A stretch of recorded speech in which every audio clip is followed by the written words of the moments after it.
Folks, space shuttle's going off the right side of the aircraft right now. Those of you on the right side of the aircraft, you can see the space shuttle. Wow. Those of you on the left side of the aircraft, you can probably see people on the right side of the aircraft looking at the space shuttle. Just leaning on the right side. That is remarkable. I would actually sit at the VIP section and watch it launch. Yeah. But I've never seen it from the air. Yeah. That's incredible.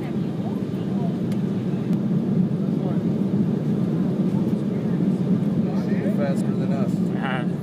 Now listen, we don't want to have anybody complain because we were late. See, y'all got to see that. Then you can complain. I know.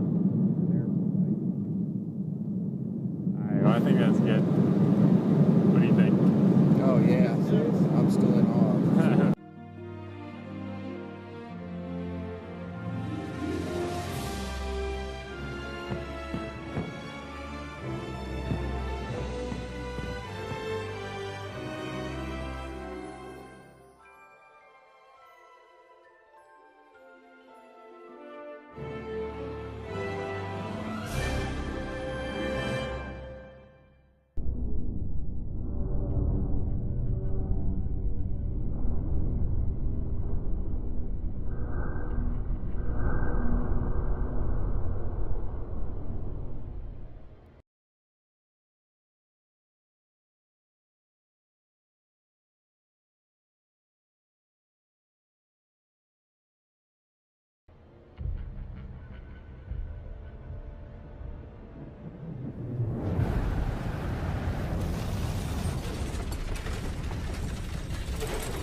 É grande essa porra, viu?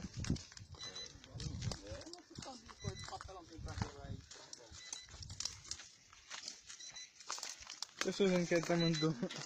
Não, mas já vai só a luz. Não, isso aí vai serve mais não, cara.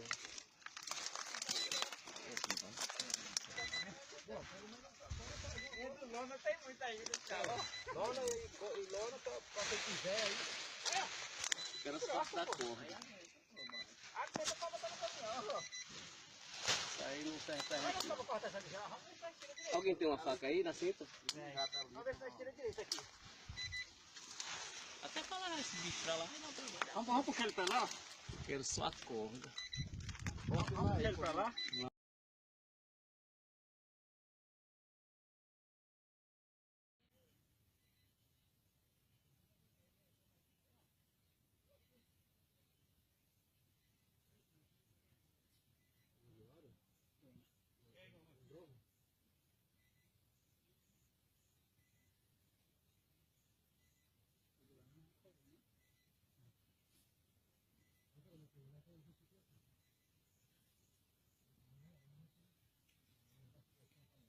Sí, porque acá no huele casi nada, ¿cierto? Y ahí tiene números telefónicos. Hola. Marquemos. Mire. Este caldo está... Pero Colombia no tiene. Ah, que yo le voy a volver a tomar la foto de niños.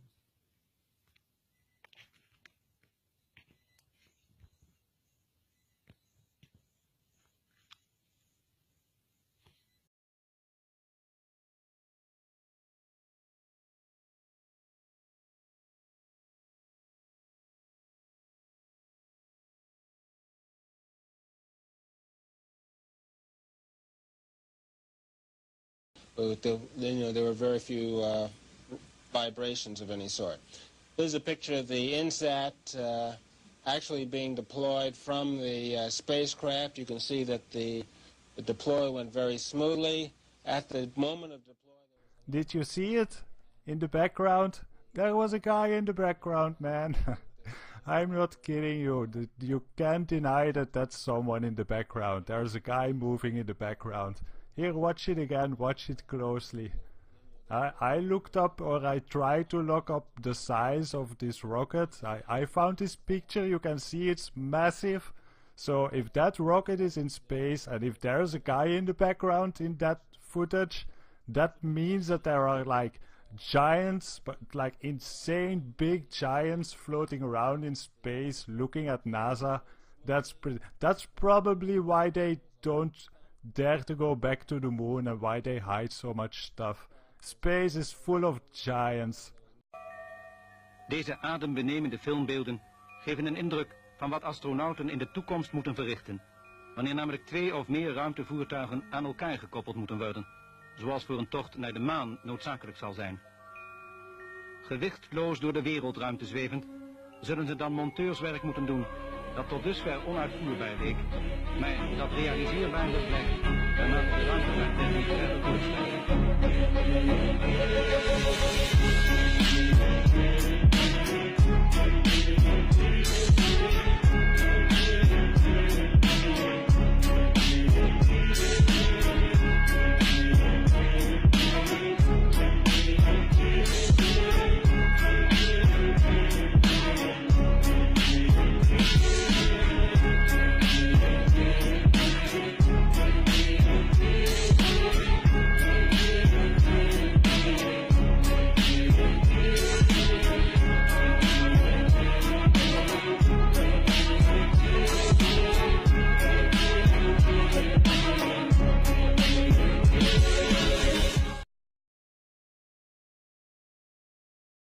So, on January 3rd, 2018, there was a major malfunction on what's called the International Space Station. In a video on NASA's YouTube channel called Space Station Crew Members Discuss Life in Space with the Media, the 3 astronauts all disappear simultaneously while the background layer of the ISS remains intact. Thank you very much again. Thank you for your time. Have a good flight and many more exciting experiments on the orbit. Thanks a lot.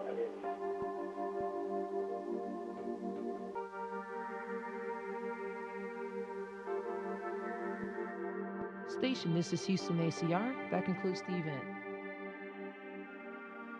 When you look at this thing, this, and the actors, they are the only things that mess up. Watch closely.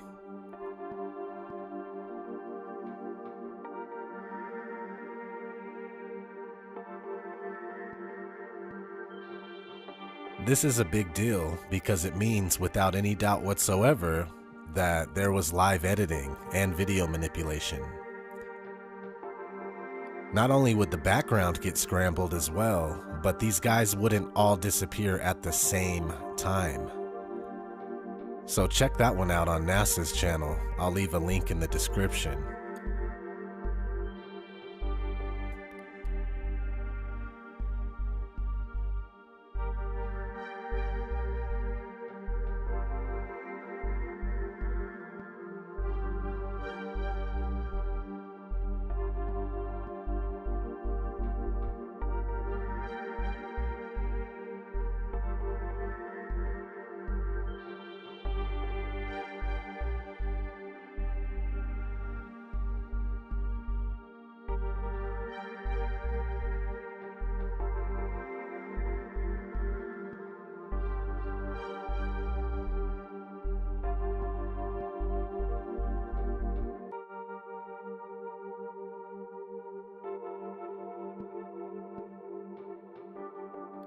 There's this one video where the actor is going around a corner and he is faded out before making it completely out of the viewer's sight.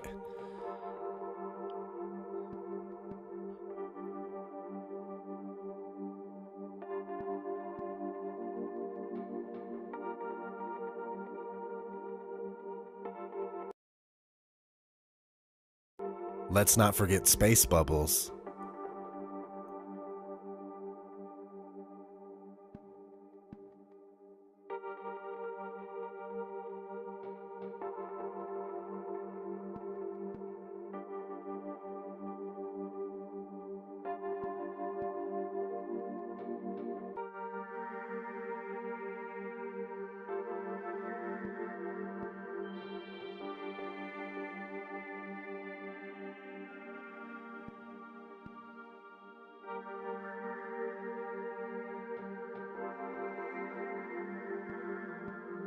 Dave Williams about to move out of the Quest airlock. Those particles that you see emanating from the airlock is said by the EVA officer Paul Baim in Mission Control to be particles of water from the crew's sublimators on their spacesuits.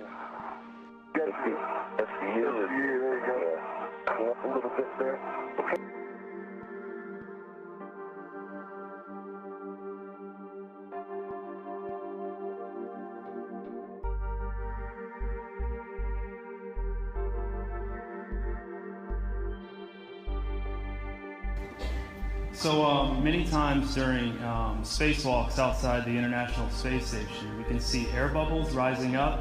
Can you touch on how there are air bubbles in space? Can you be more specific? Air bubbles? So yeah, like a lot of times during the footage, the NASA footage, you can see bubbles coming up out of the helmets or kind of from underneath you. How do you explain bubbles in space? Yeah, I'm not sure exactly what you're talking about. Oh, and it just happens that actors train in an underwater tank.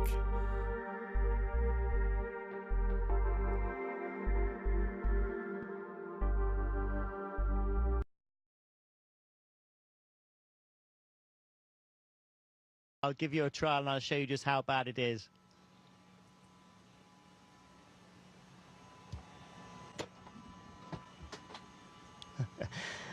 Practice makes perfect. Give me another week.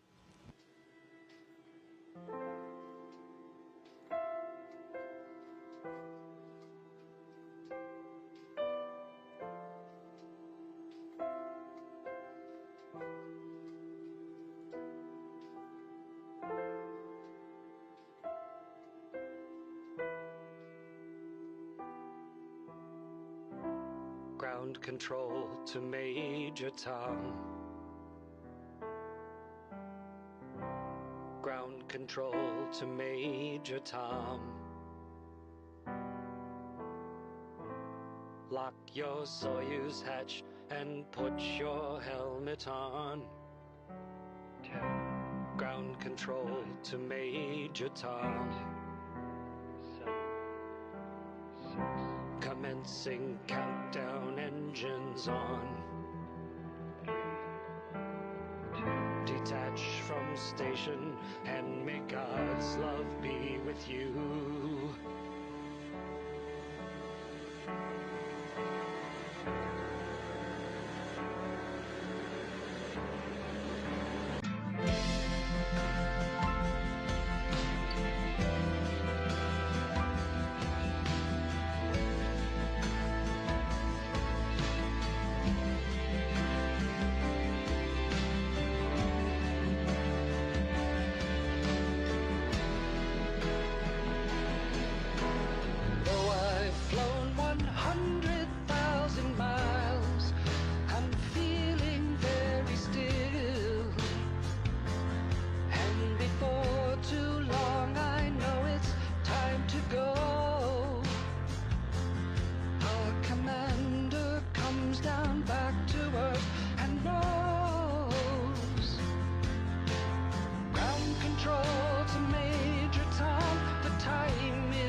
Et Tim, pour terminer, est-ce que vous avez un message à nous adresser, à nous, aux 7 milliards de terriens qui vous observent là, très loin dans l'espace? Vous savez, j'ai essayé de partager cette mission le plus possible avec tous ceux qui sont restés sur Terre. Nous avons la responsabilité en tant qu'astronautes de le faire. Je souhaiterais pouvoir faire venir tout le monde ici pour admirer la Terre et la voir à travers nos yeux. Ça permet de comprendre que c'est le lieu le plus remarquable, le plus beau que je puisse connaître, et combien il est important de s'occuper les uns des autres et de s'occuper de notre planète.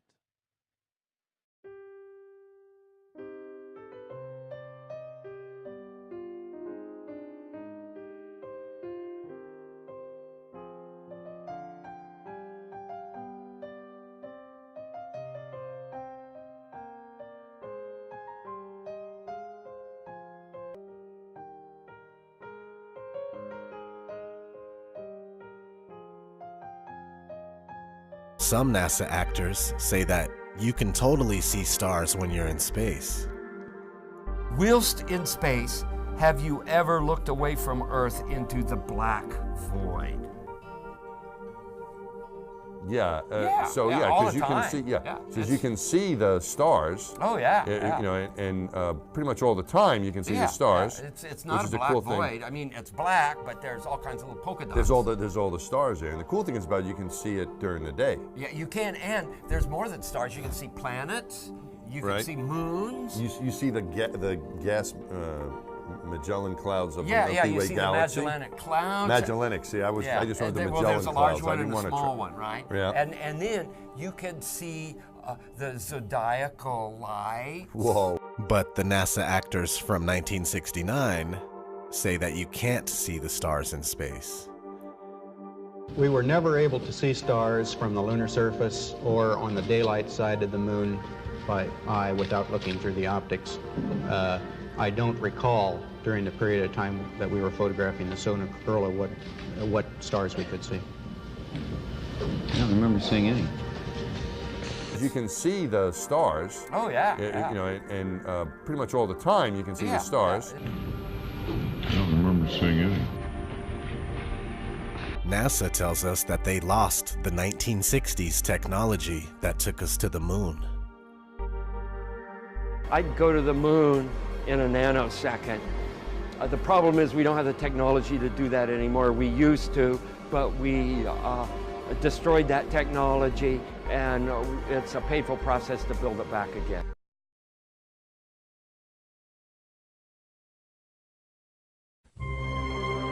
We walked out of the room, and President Nixon said, I've decided to do that, and I need you to do this job. We're going to do it. It was just amazing.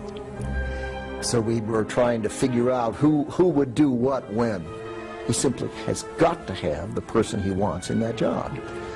And it has to be someone who's capable of doing it, and it has to be somebody he knows well. I said, I'd like to talk to one person. And he said, who?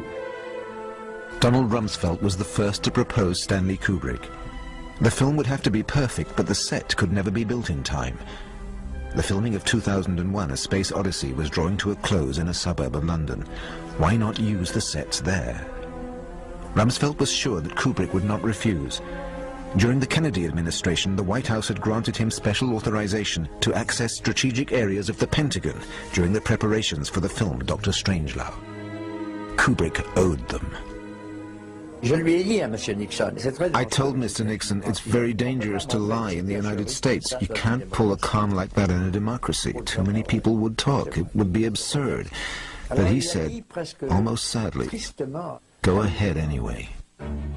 Rumsfeld offered to go and negotiate personally with Stanley Kubrick. He and Henry Kissinger flew to England that same evening. Kubrick was surprised and amused by the idea, but began by refusing. Rumsfeld wouldn't give up. We're only asking you to do one thing. Just leave us the keys to the studio for one weekend, just so we can shoot a bit of film and take a few shots. Everything will be tidied up again by Monday morning. Kissinger flattered him, telling him that Dr. Strangelove was one of Nixon's favorite films. In the end, Kubrick agreed. The fake footage would be shot in England in the MGM studios near Boreham Wood with a skeleton crew. The 2 technicians and 2 actors would be CIA agents. To guarantee their trustworthiness, all had to be single men without family ties. They would sign a contract committing themselves to perpetual silence about the whole affair. Once the filming was over, they would have to disappear. But Stanley Kubrick was a perfectionist. Faced with the CIA crew's lack of professionalism, he ended up, against his better judgment, supervising the shooting of the fake moonwalk. But, he told them, from Monday morning, you're out of my life for good. My goodness, that is somebody. He is impressive, and he is a balanced, rational man. And he also has some courage to say that, what he'd said. And from there on, it played out exactly as he suggested. He had very great common sense. He was a very dedicated personality, and my relations with him were wonderful. Kissinger was the key person, yeah, that's right. And he was very much challenged by this project. That did take a long time, but everybody was very interested that it could be done at all. I mean, we have never done this like this. True, yes, we haven't. So that's one reason to try. They tried and it didn't look right. I remember the thing with the stars. They had huge sheets of paper and they were little pinholes. Everybody should realize what an achievement it was to do that. Kissinger was so nervous that he packed his passport, you know, in a big suitcase and things like that. He was very unlike himself. It finally worked, and Kissinger was very, very, very pleased with the result. It looked fantastic.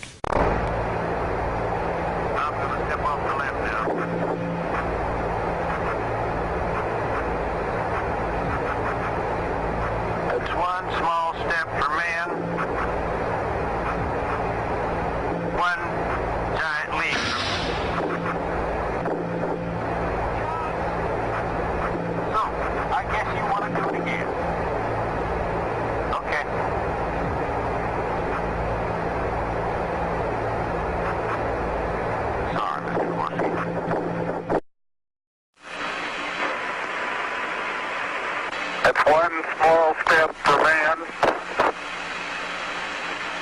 one giant leap for mankind. Oh, that looks beautiful from radio. It has a stark beauty all its own. It's like much of the high desert of the United States. It's different, but it's very pretty out here.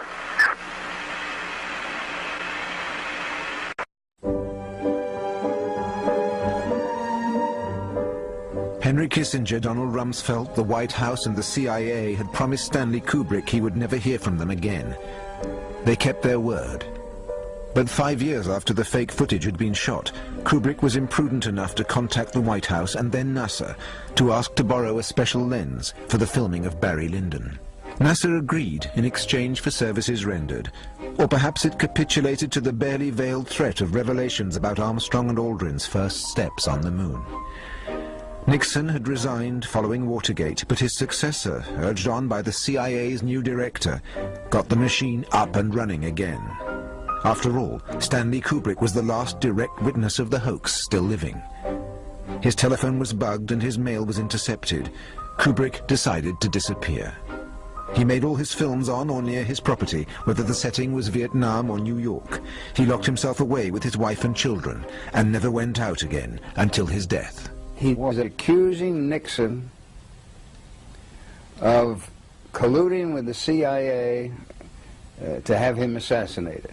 He would try to think what they would do and how the troops would go in and at what point and how long it would take. He was very accurate. And at the same time, he also was horrified. I don't know what you're talking about. The guy that ran CIA was Dick Walters, General Dick Walters, one of my best friends, and I know what was going on. Only General Walters could reveal the whole truth about this. The whole truth about what? Listen to me now and believe me, because I'm going to tell you the truth. I'm positive that Mr. Nixon knew nothing in advance. Helms's deputy said to him, "I don't know what's going to happen, but whatever goes down, we'll be with you till the end." That was 6 months before. When the people who did it were trapped, they hurried to Nixon to say, "Protect us." Instead, and I said this to Mr. Nixon, and he agreed with me when I told him, General Walters was willing to go on talking, but in private, without being filmed. The elimination of all those who'd taken part in the filming, and he insisted on the word all, was still too sensitive a subject. Before tackling the subject of Stanley Kubrick's sudden demise, he asked us to switch off our camera, which we half did. Are you still filming? Because this could mean people's lives. General Walters, visibly disturbed, suggested carrying on our conversation the following day, but he died suddenly during the night of a stroke. He had agreed to break one of the CIA's explicit rules, that of silence and anonymity. Vernon Walters' death only warranted a few lines in Libération, but the New York Herald Tribune devoted a long article to him. Part of it read, General Walters' last known public appearance was on a French television documentary in which he talked about the White House's involvement with the Apollo program in the late 1960s. Both the producer and the director noted that Walters was in perfect shape.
Here to introduce you to this new series is Walt Disney.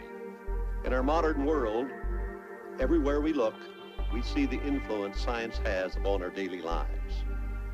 Discoveries that were miracles a few short years ago are accepted as commonplace today. Many of the things that seem impossible now will become realities tomorrow. Freemasons are just drudges in the grand scheme of things. They do a lot of grunt work for the grand deception and the New World Order. He is still 100% under oath to obey today. Here he is at some fashion show with Bill Nye. Looking good, Buzz, looking good.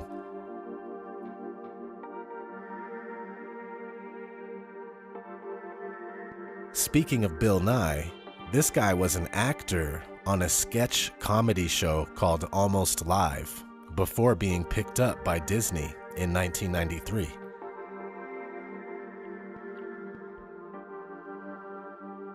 We all love Disney, right? Well, Disney, with the 666 in his logo, has a special club at Disneyland called Club 33. And if that wasn't enough, Walt Disney helped found NASA along with Wernher von Braun, L. Ron Hubbard, and Jack Parsons.